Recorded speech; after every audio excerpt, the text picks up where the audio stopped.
tardes a todos nuestros lectores de www.procesodigital.hn, como también a nuestros seguidores en nuestras diferentes plataformas en Proceso Digital. Esta tarde, pues, hemos invitado a la ex rectora de la Universidad Nacional Autónoma de Honduras, Julieta Castellanos, quien ahora es la directora del Instituto Universitario en Democracia, Paz y Seguridad, IUPAD. Rectora, buenas tardes, sea usted bienvenida. Muy buenas tardes, un saludo especial a Proceso Digital, a sus lectores, a su audiencia en las diferentes plataformas que utilizan. Excelente, bienvenida y de antemano pues le agradecemos por compartir sus puntos de vista del actual análisis de la situación que tenemos en el país. Rectora, hace poco el IUPAD presentó un estudio sobre temas democráticos en el país. ¿Qué comentario le amerita de su parte? Bueno, nosotros el año pasado realizamos 3 tipos de actividades en torno a este estudio. Uno fue una revisión estadística de los resultados electorales de los últimos 5 procesos electorales y desde el comienzo, 1981. Luego una encuesta que se realizó a 3,000 personas en Honduras, en los 18 departamentos, una muestra bastante amplia donde auscultábamos temas como la cultura política, en qué medios se informan las personas en Honduras, quiénes influyen en sus criterios políticos, sus preferencias políticas.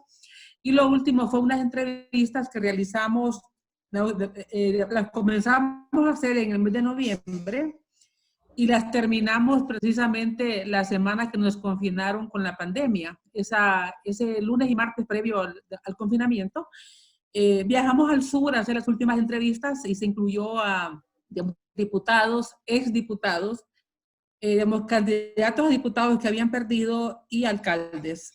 Puedo decirle que el panorama del país es complejo.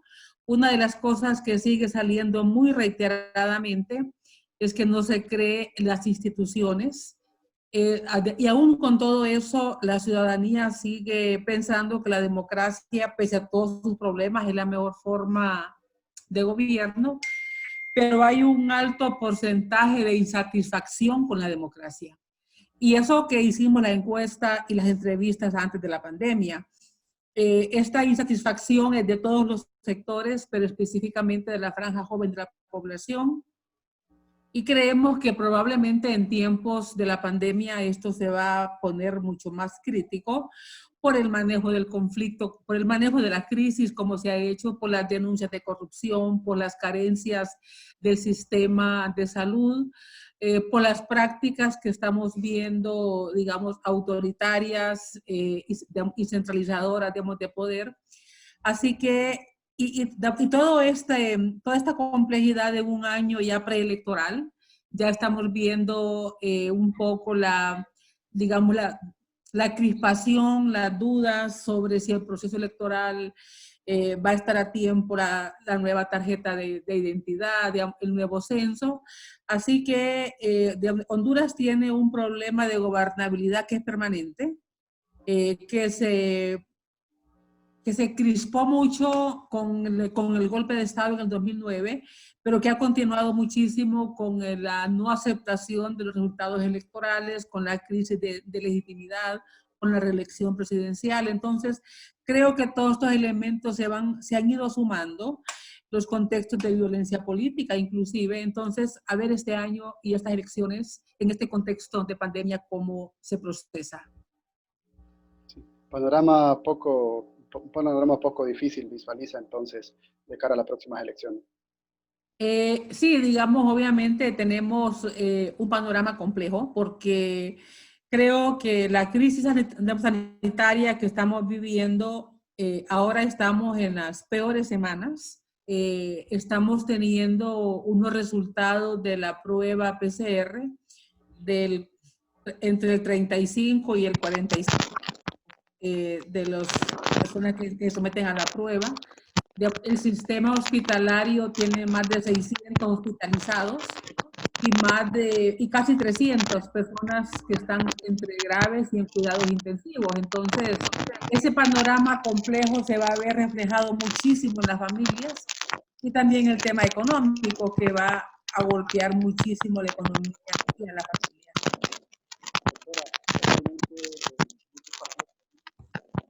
Hablando de posponer las elecciones internas, ¿qué opina usted respecto a este llamado reiterado que hemos escuchado en los últimos días? Si le escuché bien, me dijo a postergar las elecciones internas. Sí, bueno, yo creo que cualquier decisión que se tome que dé un indicio de que las elecciones van a ser pospuestas o que no van a haber elecciones o que se va a alterar el calendario electoral va a crear problemas. Y creo que hay una altísima imprudencia de los políticos y de los gobernantes y los funcionarios que insinúen siquiera que va a haber alteración del calendario electoral. Sería una absoluta irresponsabilidad que a los problemas que ya se tienen se agreguen otros problemas que pueden... Le decía, la premisa que usted nos daba sobre el censo electoral y la nueva tarjeta de identidad. En cuanto al sistema democrático, ya sabemos que el Registro Nacional de las Personas no ha podido cumplir con los tiempos para lograr dichos objetivos. Eh, ¿Cuánto afecta que no tengamos un censo y una nueva identidad para las próximas elecciones en Honduras? Bueno, yo creo que lo que más afecta es a la credibilidad, porque digamos, se cuestiona que el censo es un censo que no está actualizado, que hay personas que ya fallecieron y que siguen todavía activos en el censo. La población migrante también, que está fuera del país y que es un porcentaje alto, no se sabe si esos registros han sido en realidad, digamos, revisados. Y es difícil creer que sea revisado por la modalidad de migración. Hay que recordar que es una migración sin papeles, que no se van por los puertos oficialmente constituidos, muchos de ellos. Entonces, en ese sentido, la revisión del censo se hace imperativo para dar confianza. Y también la nueva tarjeta de identidad, sobre todo porque sabemos que el proceso de cedulación de las personas en Honduras la hacen mucho los políticos. La hacen los políticos porque ellos tienen acceso a las bases de datos, tienen empleados los partidos en el registro y ellos son los que tramitan, los que gestionan y los que entregan. El hecho de que aparezcan, digamos, documentos de identidad, digamos, abandonados por centenares, días previos o posteriores a las elecciones, crea mucha suspicacia y si esos vicios no se eliminan, si no se resuelven esos temas, el órgano, digamos, censal, el órgano encargado de hacer el trámite de la identificación no va a tener credibilidad y eso apunta y eso impacta en la credibilidad del proceso electoral. Así que ojalá que se haga un esfuerzo extraordinario, que encuentren el mecanismo técnico para poder censar, cedular y entregar la documentación antes de las elecciones primarias. Además, rectora, otro de los fenómenos que se está dando es las alianzas internas entre los partidos. ¿Cómo valora usted este tema que se ha venido dando últimamente en Honduras? Bueno, la alianza es un derecho que está en la ley, ya sea una alianza entre corrientes y no ir a una interna o una alianza entre partidos para enfrentar las generales. Yo creo que es un mecanismo totalmente aceptado, totalmente legítimo en un sistema multipartidista. Antes de las elecciones del año 2013, las alianzas no tenían sentido, no tenían con quién aliarse. Había, digamos, un bipartidismo que tenía el 93, 94% de los electores. Entonces, no necesitaba alianzas el bipartidismo para ganar, porque además se gana con mayoría simple. Entonces, el 1.5% que sacaba la DC o el 2% que sacaba el PINU o el 3% o el 1% que sacaba otro partido no impactaba, pero después de del 2013, cuando surgen dos nuevos partidos políticos con unos porcentajes importantes del electorado, sí amerita, pues las alianzas se hicieron de manera sobre el tema democrático. Rectora, en el informe también que ustedes presentaron de YouthPath, se hablaba bastante sobre el ausentismo electoral. ¿Cree que esa tendencia que ustedes manifestaron en dicho informe se va a mantener en el futuro para Honduras? Bueno, el ausentismo básicamente se da cuando hay procesos donde la gente no tiene opción y es igual votar por uno, digamos, o por otro, porque no ve expectativa en los candidatos. Básicamente, digamos, el ausentismo también se ha reflejado mucho en el sector norte del país. En nuestra encuesta, las razones y en las entrevistas que hicimos, las razones por las cuales las personas en el norte argumentan que no van a votar, muchos de ellos es porque el norte ha tenido una actividad, digamos, económica, una actividad de empleo que todo depende del sector público. En el norte el empleo depende básicamente del sector privado. No han tenido los ciudadanos de Cortés, Lloro, Atlántida, Lloro, la necesidad de activar en política para conseguir un empleo. Por lo tanto, eso cambia totalmente en Tegucigalpa, donde el activismo político y la política en general abre la puerta para empleos. Eso por un lado. Por otro lado, también, otra razón que argumentan en el norte es el hecho que hasta los años 70, toda esa región, sobre todo desde Colón hasta Lloro, prácticamente 3 departamentos, ellos tenían los servicios públicos, los servicios básicos, incluyendo la escuela, energía, agua y de alcantarillado, telefonía, era proveído por las compañías bananeras. Una vez que la Estándar y la Tela, digamos, reducen mucho sus inversiones y eso pasa al gobierno, se mejora muchísimo la calidad del servicio. Hoy esa población ha tenido cortes de energía hasta de 8 horas al día, lo que impacta muchísimo en una región con unas temperaturas altísimas. Entonces, ellos asocian la política con el deterioro de la calidad de los servicios que habían recibido. Y por lo tanto, tienen un rechazo a la política, tienen un rechazo por los políticos, porque además asocian que en estos años, cuando la compañía se va de la zona, entra el narco a la zona. Entonces, hay una serie de elementos que ausentan a los electores de la política, pero también porque no ven opción, porque no creen en los candidatos, porque los candidatos no llenan sus expectativas de cambio, de mejoría.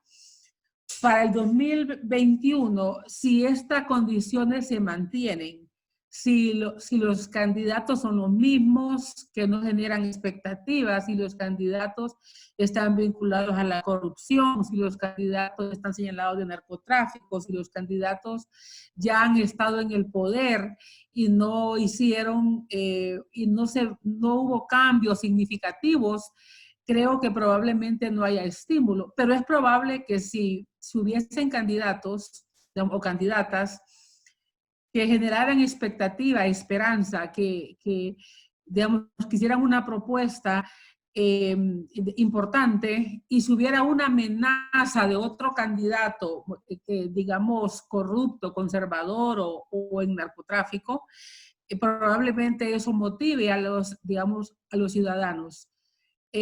Cuando los ciudadanos ven una amenaza de un retroceso también, se vuelcan a votar por el menos malo. Habría que ver los partidos políticos qué candidatos son los que van a presentar a las elecciones internas y generales y ver qué propuestas hacen o si las alianzas que pueden construirse presentan opciones. Eso puede mejorar mucho participación electoral. Ya. Finalmente, rectora, usted nos hablaba del tema de credibilidad que existe en el país. En un caso hipotético, ¿ha recibido usted propuestas para poder postularse a una candidatura o usted eh, tiene en un futuro intenciones de poderla ver desarrollarse en este campo político? Mire, digamos, hay personas que a uno, digamos, le dicen en broma, usted debería de lanzarse, yo voy al mercado, digamos, con frecuencia, antes iba al mercado antes de la pandemia, y la gente le dice, mire, ¿cuándo se va a lanzar, rectora? O doña Julieta, ¿cuándo se va a lanzar? Pero, digamos, en realidad, cuando uno conoce las estructuras de poder en el país, cuando uno, eh, digamos, conoce, y esta investigación, debo decirle que me ha ayudado a conocer mucho más el país de lo que creía que lo conocía. Uno cree que conoce el país, pero una cosa es Tegucigalpa, otra cosa es San Pedro Sula, otra cosa es Ceiba, Choluteca, Copán. Hay unas identidades culturales, hay unos núcleos políticos de poder muy fuertes, hay círculos digamos, de poder en los partidos políticos muy arraigados. Entonces no es realmente, digamos, fácil. Yo creo que un partido o una persona que crea que una candidatura independiente la va a hacer posible que llegue al poder, ese no es el país. El país tiene una red de poder inmensas. En los departamentos, en todos los departamentos hay esos grupos de poder, esas redes que están muy fuertes, muy consolidadas. Hay un partido que ha gobernado ya 10 años, va para los 11 años, y con unas redes también y unos programas sociales que son programas políticos prácticamente. Entonces, es muy difícil en esos contextos que un candidato independiente no, digamos, logre romper esas estructuras y por lo tanto creo que una alianza política con algún partido que tenga arraigo sería importante para las personas que aspiran a la política. Ya, de los partidos políticos no ha recibido invitaciones ni propuestas, sí de la ciudadanía.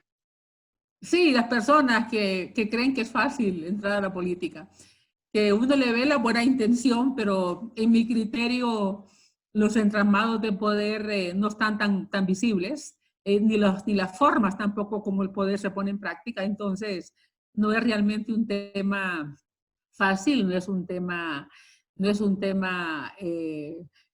para decir yo quiero y es posible, ¿no? Entonces creo que hay que tener ese balance entre la realidad y las expectativas.